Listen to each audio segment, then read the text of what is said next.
ভালোবেসে বলেছেন। আমরা চাই যে এই ধরনের একটা কর্মসূচি সব অঞ্চল হওয়া উচিত।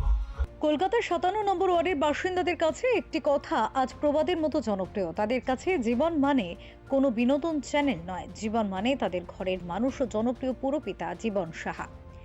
সারা বছরই নানাবিধ সামাজিক ও সাংস্কৃতিক অনুষ্ঠানের মাধ্যমে এলাকার মানুষের পাশে থাকেন তিনি। এবার তার ডাকে রবিবার এক অনন্য সকালের সাক্ষী থাকলো তিলোত্তমা। জীবন সাহার বিশেষ উদ্যোগে আয়োজিত এক মেগা ওয়াকথনে এদিন পা মেলালেন প্রায় ৫,০০০ মানুষ। মূলত স্বাস্থ্য ও পরিবেশ সচেতনতার বার্তা ছড়িয়ে দিতেই এই বিশাল ওয়াকথনের আয়োজন করা হয়েছিল। প্রায় ৩.৫ কিলোমিটার দীর্ঘ এই পথে পা মেলালেন ৮ থেকে ৮০। কোনো রাজনৈতিক কর্মসূচি নয়, বরং সুস্থ জীবনের অঙ্গীকার নিয়ে বিশাল জমায়েত শহরবাসীকে মুগ্ধ করেছে। এলাকার মানুষের মতে জীবন সাহা শুধু একজন জনপ্রতিনিধি নন, বরং বিপদে আপদে তাদের পরিবারের সদস্যদের মতো। রবিবারের এই আয়োজন প্রমাণ করে দিল, জনপ্রতিনিধি যখন মানুষের প্রকৃত বন্ধু হয়ে ওঠেন, তখন জনসংযোগ এক অনন্য উচ্চতায় পৌঁছয়। ৩.৫ কিলোমিটার পথ জুড়ে ছিল শুধু মানুষের স্বতঃস্ফূর্ত উচ্ছ্বাস আর উৎসবের মেজাজ।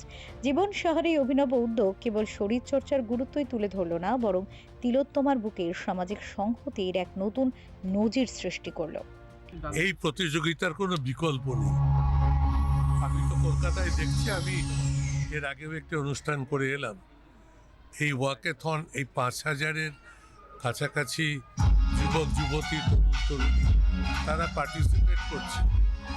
এই কালচারটা তৈরিও, আমরা ওয়াকিংয়ের কথা বলি, কিন্তু অনেকেই মনে করে যে আমরা হাঁটা প্র্যাকটিস করব, কিন্তু করতে পারি না।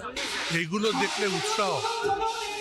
আজকালকার দিনে এই ধরনের হাঁটার সাথে সাথে বহু রোগের নিরাময় হয়। এটা মানুষের কাছে পৌঁছতে হবে। হাঁটাকে উৎসাহ দিতে হবে।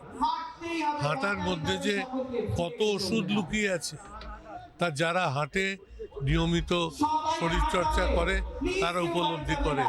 জীবন সাহার এই উদ্যোগ এলাকায় এলাকায় প্রসারিত হোক, এটাই আমার কাম্য।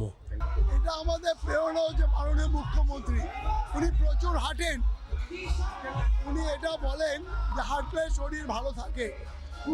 ওই আদর্শে আমরা অনুপ্রাণিত হয়ে এই ওয়াকাথন করছি। আজ দীর্ঘ ৫ থেকে ৬ বছর হলো এটা।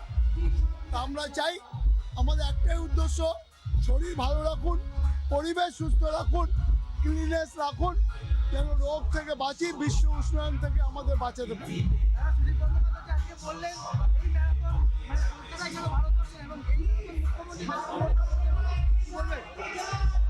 সুবিধা ভালোবেসে বলেছেন। আমরা চাই যে এই ধরনের একটা কর্মসূচি সব অঞ্চল হওয়া উচিত। Bureau report, channel 10।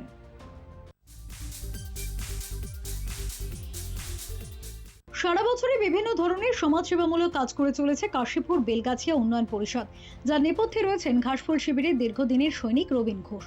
সরস্বতী পুজোতেও মানবিক প্রয়াসে সামিল কাশীপুর বেলগাছিয়া উন্নয়ন পরিষদ। বাগদেবীর আরাধনায় এবার তাদের ১৫তম বর্ষ। রবীন ঘোষের উদ্যোগে সমাজে দুস্থদের পাশে দাঁড়ালো কাশীপুর বেলগাছিয়া উন্নয়ন পরিষদ। বাণী বন্দনার পাশাপাশি নানা ধরনের সাংস্কৃতিক অনুষ্ঠান তো ছিলই, সেই সঙ্গে আর্তদের শীত